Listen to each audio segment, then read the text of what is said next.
क्या सीन चल रहा है यार इंडिया में। मैनेजमेंट तो पूरा बर्बाद है। एससीसी में लोग प्रोटेस्ट क्यों कर रहे हैं? बहुत सारे ऐसे गड़बड़ी देखने को मिले। जिस माउस चला रहे हैं माउस क्लिक वर्क नहीं नहीं हो कर रहा रहा है, और जिनका सेंटर दिया गया तो वहां पहुंच के पता चल रहा है उनको सेंटर भी चेंज कर दिया गया। नीचे पे गाय रखा हुआ है और ऊपर पे सेंटर है। तो व्हाई डिड यू चूज कि मुझे गवर्नमेंट जॉब करना है? इंडिया में जो प्राइवेट जॉब्स है वहाँ पे कभी भी कुछ भी हो सकता है। हमारे देश में इतना स्कैम क्यों होता है? अभी तक कोई ऐसा देश नहीं है जो पूरी तरह से कोई भी एग्जाम को अच्छी तरह से करा पाई है। क्या करना चाहिए गवर्नमेंट को? सॉल्व करने के लिए ना सबसे पहले हमें जिम्मेदार नागरिक बनना होगा। ये कर सकती है कि जो पार्टी टेंडर ले रही है वही पार्टी एग्जाम कंडक्ट कराए, ना कि किसी कंपनी को और नीचे स्तर पे दे ताकि कि आप कंडक्ट कराए। ऐसा थोड़ा इसमें रोक लगाना होगा। Hello everyone. First of all, thank you so much that you clicked on this video. This is going to be our first video on YouTube channel, and we have some guests. I'll introduce in later. Anyway, so before that, I want to take only 1 minute. Let me introduce myself and little idea what is going to be, and yeah, there is lot more to talk about. Anyway, so. Yeah, my name is Sushil Tuved. I'm from Jharkhand. I'm a professionally editor, video editor. By the way, I'm 23 years old. And I feel like 23 में ऐसा होता है कि most of the youngest Indian youth, generally मैं देखा हूँ कि बहुत सारे unemployed है. Personally, if you ask कि आपका कैसा experience था कि how did you get employed? Okay, let me introduce Arpit. We have Arpit. जो कि हाँ बहुत अच्छा दोस्त है मेरा. And we have Toppo. Usually Ankit Toppo नाम है, बट या टोप्पो इज फाइन, है ना? तो चिल, बस चिल रहो. We have so much to talk. और बातें करने वाले हैं कि क्या सीन चल रहा है यार इंडिया में, लाइक अनएम्प्लॉयड को लेके, बाकी कुछ को लेके. एज इन हम लोग 20s में हैं, तो हमारे यूथ के लिए एवरीथिंग लाइक क्या होने वाला है हम लोग बात करने वाले हैं उसके ऊपर. सो सबसे पहले तुम्हारा कितना एज है अर्पित? मैं 24 ईयर्स ओल्ड हूँ। और अभी मैंने रिसेंटली अपनी मास्टर्स कंप्लीट कर रखी है, और अभी मैं भी एक गवर्नमेंट जॉब के लिए तैयारी कर रहा हूँ। वैसे तो मैं हूँ डूवर्स नॉर्थ बंगाल से हूँ, लेकिन मैं पिछले कई सालों से यहाँ रांची में रह रहा हूँ और तैयारी कर रहा हूँ। अच्छा, तो डूवर्स में क्या, वहाँ पे कहाँ जगह से एग्जैक्टली कहाँ से? मैं हूँ डूवर्स में एथलबाड़ी सीसू जुमड़ा बस्ती, एक गांव है, छोटा सा गांव जो डिस्ट्रिक्ट अलीपुर द्वार में पड़ता है, तो वहाँ से मैं हूँ बेसिकली. अच्छा. और अगर तुम्हें पता होगा कि जितने भी झारखंड से गए थे लोग वहाँ पे एज इन चाय बागान में काम करने वाला है, so you are from that? हाँ बिल्कुल. मुझे उतना पता तो नहीं है, पर मेरे जो फादर है वो मुझे बताते हैं कि जो मेरे परदादू हुआ करते थे, वो यहाँ पे पहले झारखंड से यहाँ पे जो ईस्ट इंडिया कंपनी थी, तो पहले वहाँ चाय बागान की खेती करने के लिए 1600 सेंचुरी में जब लेके गए थे, उस टाइम की बात है, पर उससे बाद की बात है, तो उनको लेके गए थे. तो दादू वहीं पे काम करते, तो जनरेशन बाय जनरेशन जैसे होते गया, तो फिर हम लोग वहीं बस गए. तो फिर जब मैं बड़ा हो गया, कॉलेज में एडमिशन लिया, तो मेरा इधर आना हुआ. तो अभी मैं पिछले कई सालों से अभी रांची में ही हूँ. तुम्हारा तो बेसिकली यू आर झारखंड लेकिन living in West Bengal, right? हाँ, कह सकते हो. मैं झारखंडी हूँ, पूरा झारखंडी. Anyway, moving forward. So Toppo, तुम अपना एज बताओ, like how old are you? और मेरा एज है 24 और मैं रिसेंटली बीटेक ग्रेजुएट हूँ फ्रॉम बीआईटी सिंदरी से. और अभी मैं फ़िलहाल इंजीनियरिंग का गवर्नमेंट जॉब के लिए प्रिपरेशन कर रहा हूँ, जैसे कि एसएससी जेई हो गया या फिर रेलवे जेई, तो इन सब के लिए मैं प्रिपरेशन कर रहा हूँ. और अभी मैं फ़िलहाल रांची में हूँ, मैं भी झारखंड से ही हूँ. तो यही है मेरे पास बताने के लिए. फिर भी एक और क्वेश्चन आता है मेरे दिमाग में. सो ठीक है. सिंस तुमने बीटेक किया था, हाँ, so why did you choose कि मुझे गवर्नमेंट जॉब करना है? तो जैसे कि अभी हम लोग जानते हैं कि इंडिया में जो प्राइवेट जॉब्स है वहाँ पे कभी भी कुछ भी हो सकता है. जैसे कि कभी भी किसी को ले ऑफ किया जा सकता है, या फिर वहाँ का जो वर्क कल्चर है वो बहुत डिफरेंट है. जैसे कि जितना टाइम लिमिट तक काम करना होता है उससे एक्स्ट्रा करवाया जाता है. मानते हैं कि वहाँ मतलब पैसा है, डेवलपमेंट है ज़्यादा, लेकिन फिर भी जो कंफर्ट है रहता है, जो जॉब प्रोटेक्शन होता है, वो सब हम लोग के पास नहीं होता वहाँ पे. Only government job. Only government job तो जैसे कि टिपिकल झारखंडी होने के नाते मतलब ये सिखाया गया है बचपन से कि गवर्नमेंट जॉब ही सबसे बेस्ट है, उसमें लाइफ सिक्योरिटी एंड बाकी और चीज़ मतलब जो लग्जरी है लाइफ का वो सब मिलता है, तो इसलिए फिर मैंने गवर्नमेंट जॉब ही चूज़ किया। इवन मैंने सुना था कि like TCS you might know कि वहाँ पे ले ऑफ बहुत हुआ है इस साल। आई थिंक 15,000 टीसीएस में 12,000 तो 12,000 एम्प्लॉयड लोग को ले आउट किया है because of AI everything. So anyway, अभी मुझे न्यूज़ में आया था कि गवर्नमेंट जॉब से रिलेटेड कि कुछ स्कैम हुआ है। क्या स्कैम हुआ है मुझे एग्जैक्टली पता नहीं है, बट मैंने सुना है एससीसी राइट, इंडिया के गवर्नमेंट एग्ज़ाम्स बहुत होते हैं। सो उनसे रिलेटेड कुछ क्वेश्चन है मेरे। तो टोटली कितने ऐसे एग्ज़ाम होते हैं गवर्नमेंट ऑर्गेनाइज करते हैं? अगर बात की जाए गवर्नमेंट एग्ज़ाम की तो बहुत सारी ऐसी एजेंसी या फिर गवर्नमेंट बॉडी है जो एग्ज़ाम कंडक्ट कराती है।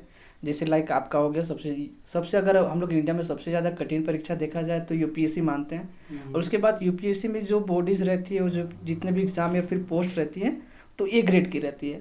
और बाकी इसके बाद जो हम बात करें एसएससी जो बेसिकली रहती है ये बी और सी ग्रेड की जॉब को कंडक्ट कराती है। इसके बाद आपका हो गया रेलवे हो गया, बैंकिंग हो गया। तो इस तरह से बहुत सारी बॉडीज़ है जो एग्ज़ाम को ऐसे कंडक्ट कराती है। तो एसएससी में लोग प्रोटेस्ट क्यों कर रहे हैं?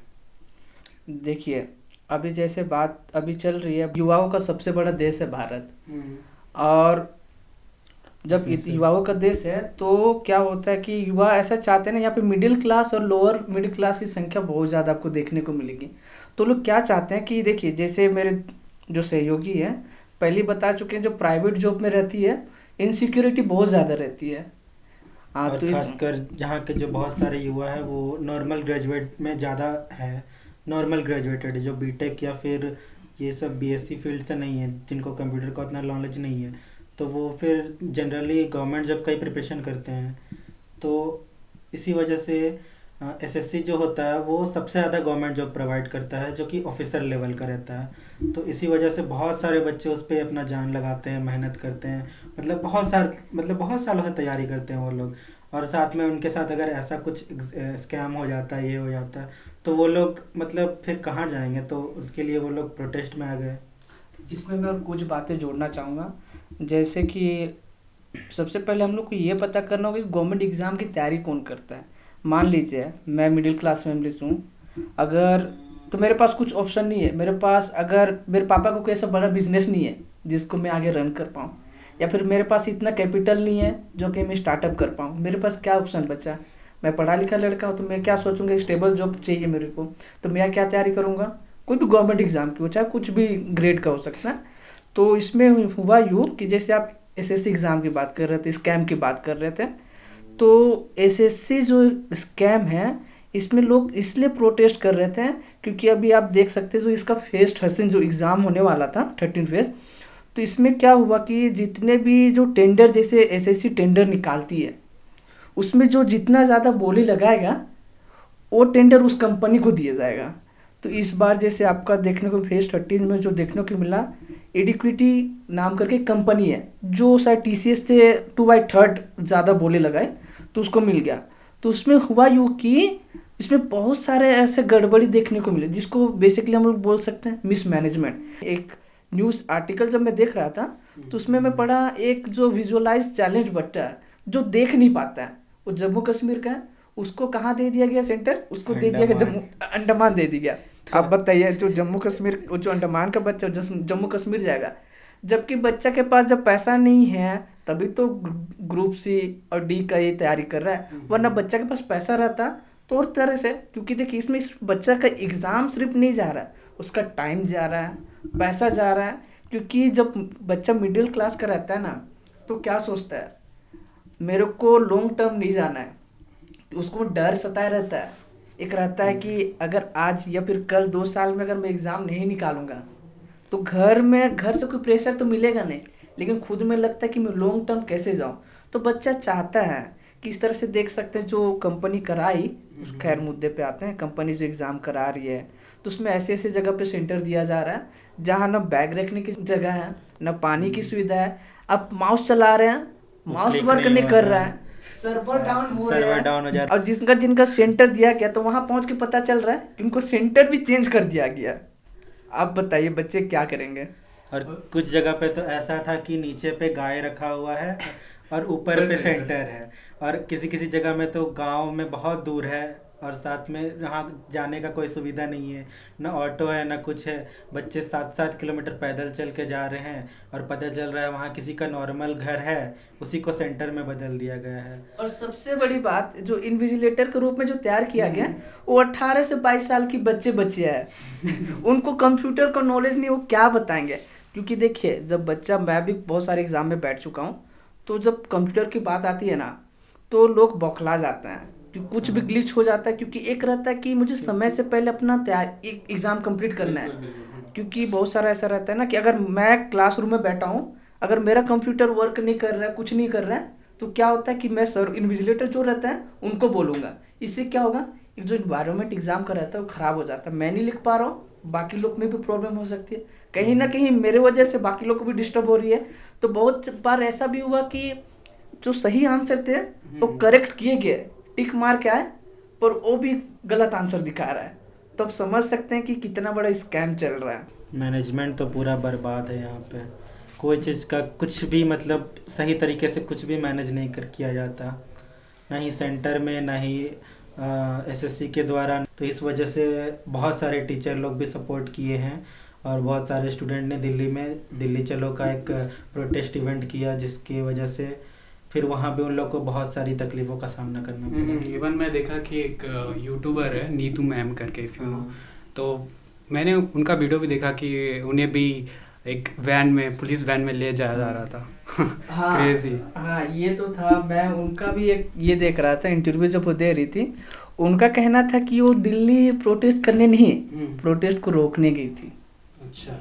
हाँ, क्योंकि वहाँ पे इतने सारे बच्चे खड़े थे, बस उनको एक सिग्नल दिया जाता और वो प्रोटेस्ट करने के लिए तैयार हो जाते हैं।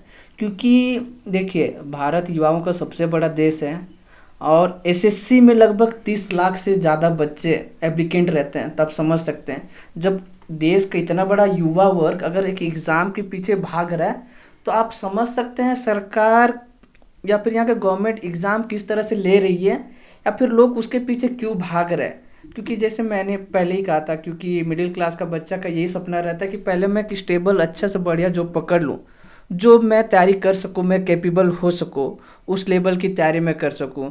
तब जब समझ सकते हैं जब 30 लाख से ज़्यादा एप्लीकेंट बच्चे को मुसीबत हो रही है, तो कहीं ना कहीं ये सोचने वाली बात है।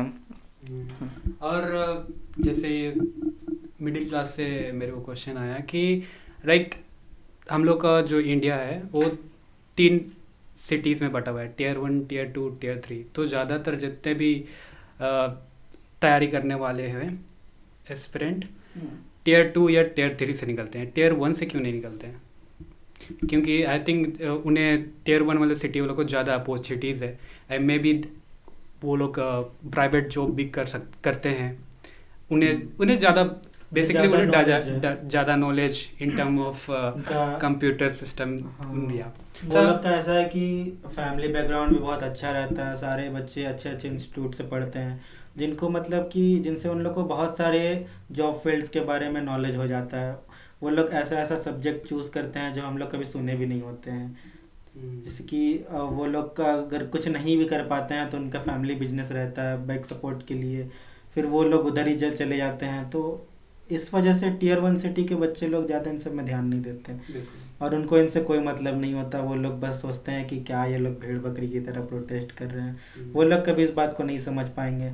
और जैसे कि जितने भी हमारे गवर्नमेंट है, वो उनके बेटा बेटी ये लोग सब तो बाहर ही रहते हैं, तो वो लोग भी कुछ नहीं समझेंगे और ना ही दूसरों को दुख को समझ पाते हैं। मैं इसमें कुछ जोड़ना चाहूँगा। जैसे आप बड़े बड़े शहरों की बात कर रहे हैं, तो बड़े बड़े जो शहर रहते हैं वहाँ पहले से लाइक विकसित रहता है।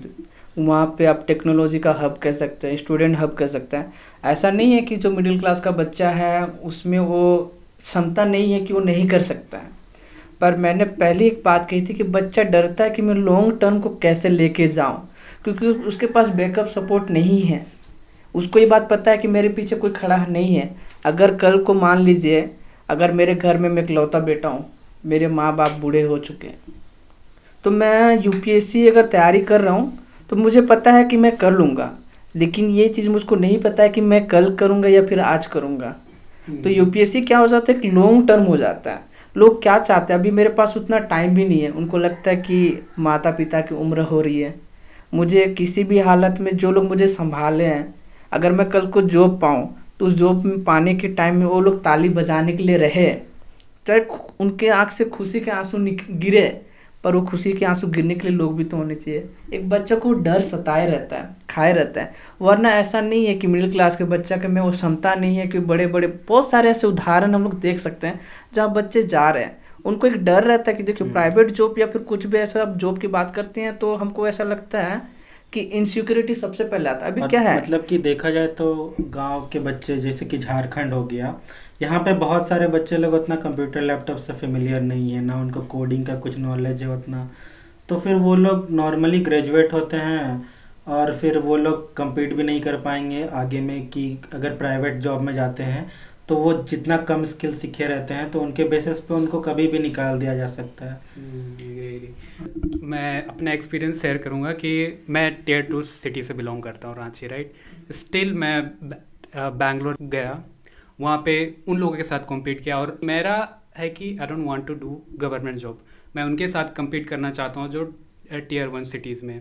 एनीवे वो तो अपना पर्सनल एक्सपीरियंस, राइट। सो मुझे लगता है कि जैसे ये इसमें स्टेट गवर्नमेंट का भी रोल होता है कि हमारे जैसे फॉर एग्जांपल झारखंड को अच्छा सा एजुकेशन सिस्टम नहीं मिला, जिसके कारण जो जितने भी टियर सिटी 2 वाले बच्चे हैं वो निकल नहीं पा रहे हैं वहाँ से।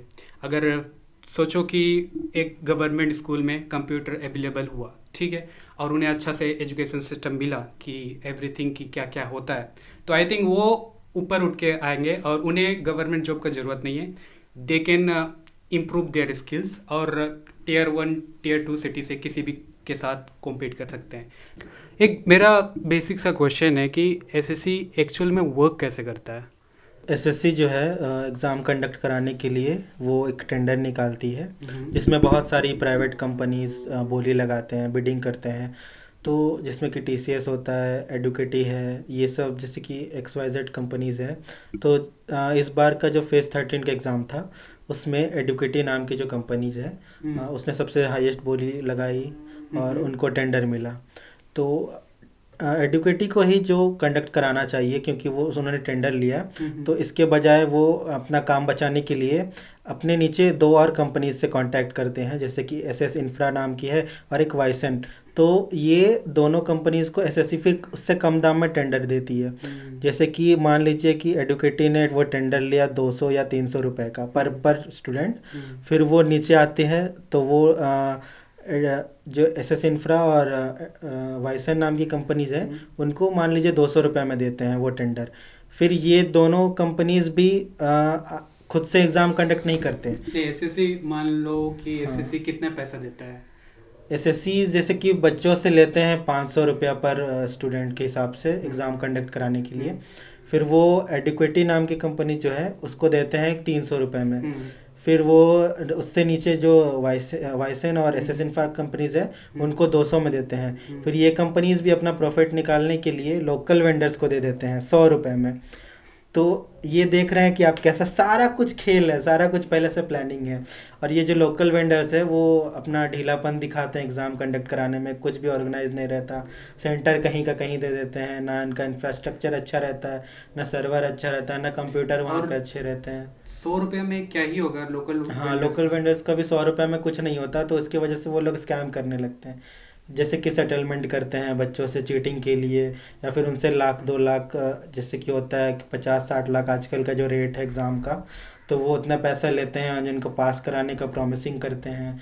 और इस वजह से वो लोग सेंटर के अंदर ही सारा सिस्टम को हैक वैक करके ये सब पूरा आजकल का जो एग्ज़ाम लेने का ही तरीका है वो पूरा ख़राब कर चुके हैं। तो जिस वजह से एसएससी को ये सब सुधारना चाहिए और किसी ट्रस्टवर्दी को देना चाहिए।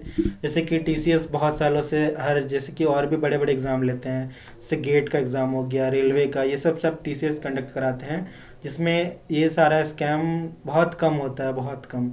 तो मतलब एसएससी को भी ये सब करना चाहिए, अपने तरीक़ों को सुधारना चाहिए। इससे पहले मैं बताना चाहूँगा जो एसएससी है ये कोई कॉन्स्टिट्यूशनल बॉडी नहीं है। ये ना संवैधानिक है ना वैधानिक है। ये एक बॉडी है, एग्जीक्यूटिव बॉडी। ये जो पार्ट है ये क्या का पार्ट है, डेवलपमेंट और पर्सनल ट्रेनिंग का पार्ट है, जिसके अंतर्गत एसएससी आती है। एसएससी एक एजेंसी है जो एग्ज़ाम कंडक्ट कराती है। जैसे मान लीजिए यूपीएससी जैसे है, यूपीएससी एक कॉन्स्टिट्यूशनल बॉडी है, तो उसी तरह से जो एसएससी है वो अनकॉन्स्टिट्यूशनल बॉडी है, बेसिकली हम लोग बोल सकते हैं एग्जीक्यूटिव है, तो वो एग्ज़ाम कंडक्ट कराती है। तो इसके अंतर्गत और गवर्नमेंट हर साल एग्ज़ाम निकालती नहीं है, गवर्नमेंट हर साल एग्ज़ाम एग्जीक्यूट नहीं करती है। नहीं, ऐसा नहीं है। देखिए एसएससी आपको 2 टाइप्स के देखने को मिलेगा। एक रहता है जो सेंट्रल लेवल पे रहती है, और एक रहता है जो स्टेट लेवल खुद कंडक्ट कराता है। तो इसके हिसाब से अलग अलग हो जाता है। तो साल में कितना एग्ज़ाम होता है? साल में इसका एक ही एग्ज़ाम होता है ना, साल में एक एग्ज़ाम कराता है। तो हर एक साल होना चाहिए, राइट? एग्ज़ाम हर एक साल। इसमें भी बहुत सारा ये है ना, जैसे कि हर लेवल का अलग एग्जाम होता है। एसएससी मतलब बहुत सारे होता है साल में। जैसे एसएससी जेई जो हो जाता है वो इंजीनियरिंग लोग का अलग से होता है, या फिर जो नॉर्मल एसएससी अभी हुआ था वो ग्रेजुएट लोगों का था। और एसएससी जेई होता है, फिर एसएससी सीजीएल है ना, सीजीएल सीएचएसएल होता है, एसएससी सीएचएसएल होता है, एमटीएस। हाँ। अभी जो स्कैम हुआ था सीजीएल में कॉलेज ग्रेजुएट लेवल की एग्ज़ाम है। हमारे इंडिया को लेके और बाकी देश को लेके कंपैरिजन करते हैं, तो हमारे देश में इतना स्कैम क्यों होता है? देखिए अभी तक कोई ऐसा देश नहीं है जो पूरी तरह से कोई भी एग्ज़ाम को अच्छी तरह से करा पाई है बिना पेपर लीक के। देखिए खामियां सारे जगह पे हैं। और जैसे मैंने कहा कि एसएससी जब एक कॉन्स्टिट्यूशनल बॉडी नहीं है तो वो क्या करती है कि वो टेंडर निकालती है। तो टेंडर निकालने से क्या होता है कि जितने भी कंपनियां हैं वो बोली लगाती है, जो सबसे ज़्यादा बेट करेगा इस एग्ज़ाम वही कंडक्ट कराएगा। इससे क्या होता है कि कंपनी को पता रहता है कि गवर्नमेंट के पास एग्ज़ाम कंडक्ट कराने के लिए कोई उपाय है नहीं। अगर बोली लगाना है, एग्ज़ाम कंडक्ट कराना है, मैं करूँगा, तो क्या करती है बोली वो लगा लेती है। और उसी साथ ही साथ बोली लगाने के बाद वो क्या करती है, वो सीधे एग्ज़ाम कंडक्ट नहीं कराती है। वो क्या करती है अपने निचले स्तर के जो लोगों हैं या फिर कंपनी है वो टेंडर उसको कम दामों में देती है, जिसकी वजह से आप देखिएगा ट्रांसपेरेंसी नहीं रहती है। अगर मान लीजिए अगर कोई कंपनी या फिर कोई अधिकारी अगर उस एग्ज़ाम में इन्वॉल्व है, मान लेते हैं कि अगर एग्ज़ाम पेपर सिर्फ वो अधिकारी को दिया जाता है, अगर मैं हूँ आप हैं कोई अधिकारी मान लेते हैं, तो एग्ज़ाम पेपर अगर उन्हीं तक सीमित रहेगी तो ऐसा हो सकता है कि एग्ज़ाम का जो पेपर लीक है उसको कम किया जा सकता है। अगर इसमें बहुत सारे से लेयर रहेंगे तो उससे क्या होता है कि इसमें एग्ज़ाम का जो एग्ज़ाम खराबी समस्या या फिर आप बोल सकते स्कैम, पेपर लीक या फिर बहुत सारी समस्या होती हैं, वो सारे लेयर की गलती है। तो इसमें गवर्नमेंट को थोड़ा सा ये करना चाहिए, जैसे कि अगर कोई भी कंपनी है जो स्कैम करती है बहुत टाइम तक या फिर उनको लगता है स्कैम करे, क्योंकि इसमें सिर्फ स्कैम का सवाल नहीं है, कई बच्चों लाखों सैकड़ों बच्चों का ज़िंदगी का सवाल है, इसमें बहुत सारे बच्चे जुड़े रहते हैं। तो मेरे ख्याल से अगर इसको अच्छा करना है तो जितनी भी कंपनियां हैं जो ऐसे कर रही है उनको ब्लैकलिस्ट करने की ज़रूरत है। एक और सवाल है कि कंट्रोवर्शियल सवाल है, इसमें पॉलिटिक्स इन्वॉल्व है या नहीं, क्या लगता है? पॉलिटिक्स तो इंडिया में हर जगह है। देखिए अभी अगर हम घर बैठे हैं तो घर में भी पॉलिटिक्स चल रहा है। क्यों, मैं बता रहा हूँ। आपके घर में आज कितनी रुपए की सब्जी आएगी, कौन सी सब्जी आएगी, आपके घर में जो गैस सिलेंडर आ रहा है वो कितने का आ रहा है, वो तो एक पॉलिटिकल पार्टी डिसाइड करती है। हम जिसको चुनेंगे तो पार्टी डिसाइड करती है। तो पॉलिटिकल हर जगह रहता है। और जहाँ बात करें हम देख सकते हैं कि अभी मैं किसी पार्टी को टारगेट नहीं करना चाहता हूँ, मैं एक स्टूडेंट हूँ, तो मुझे सबसे ज़्यादा क्या ज़रूरत है वो मुझे पता है। अगर देखिए अभी प्रेजेंट पास्ट में जो अभी प्रेजेंट में चल रहा है मैं उसी की बात करूँगा। तो जैसे प्रेजेंट गवर्नमेंट है, अगर प्रेजेंट गवर्नमेंट में कुछ दिक्कत हो रही है, अगर वो एग्ज़ाम कंडक्ट या फिर अपना रोल प्ले नहीं कर पा रही है, तो प्रेजेंट गवर्नमेंट की समस्या है। अभी के टाइम में अगर प्राइम मिनिस्टर कोई भी रहता, अभी जैसे अगर कोई भी देश में कुछ सम्मानजनक बात होती है या फिर यहाँ ये हो जाता है तो सबसे पहले नाम किन का आता है, प्राइम मिनिस्टर का आता है, जो भी प्रेजेंट गवर्नमेंट है। तो अगर कुछ भी अगर दिक्कत हो रही है, देश में समस्या है, चाहे किसी भी स्तर पे, वो सारा जिम्मा जाता है किसको जाता है? अगर हाँ, तो वही। और एक क्वेश्चन रहेगा कि क्या करना चाहिए जिससे कि जो गवर्नमेंट है सही तरीके से एग्जीक्यूट करे, कि क्या करना चाहिए गवर्नमेंट को? एज इन हम लोग कंपेयर भी कर सकते हैं चाइना, अमेरिका, या तो कोई भी कंट्री से कंपेयर कर सकते हैं। वो लोग किस कदम पे किस टाइप का एग्ज़ाम को एग्जीक्यूट कर रहे हैं और हम लोग क्यों नहीं कर पा रहे हैं? क्या कर सकते हैं? सॉल्व करने के लिए ना सबसे पहले हमें जिम्मेदार नागरिक बनना होगा और एजुकेशन सिस्टम को ही बचपन से संभालना होगा, जिसमें कि बच्चों को ये सिखाना चाहिए कि मतलब कैसे एक ज़िम्मेदार नागरिक बने और कैसे अपने ज़िम्मेदारियों को अच्छे से निभाए। तो जिससे कि वो लोग बड़े होंगे तो उनको भी मतलब ये होश रहेगा कि हमें आगे चलकर कुछ धांधलेबाजी नहीं करनी, घूसखोरी नहीं करना और मतलब सब चीज़ को अच्छे से मैनेज करना है। तो ये हमें बचपन में कभी सिखाया ही नहीं जाता। यहाँ सब बचपन में से यही देखते हैं, अपने बड़े पापा या फिर किसी को भी, अपने घर के बड़े बुजुर्ग को यही देखते हैं कि हाँ तुमको ये पोस्ट में जाना है, ये पार्टी में जाना है और ऐसे ही करना है, तुमको भी पैसा ज़्यादा से ज़्यादा पैसा लूटना है। तो बच्चे बचपन से यही सीखते हैं कि हमें लूटना ही है जाके। यहाँ मतलब किसी को कुछ सिखाया नहीं जाता कि मतलब एक अच्छा नागरिक बनना नहीं सिखाया जाता, बस ये सिखाया जाता है कि कैसे बहुत ज़्यादा पैसा कमाना है। तो इसी का मतलब कि बहुत सारे लोग जो होते हैं वो जैसे कि आज बड़े पार्टी में है या फिर जैसे कि कोई बड़े ऑफिसर हैं, तो जैसे कि मान लीजिए एसएससी के ही ऑफिसर हैं, तब उनको भी वही सिखाया गया है बचपन से कि जाके वहाँ तुमको पैसा ही लूटना है।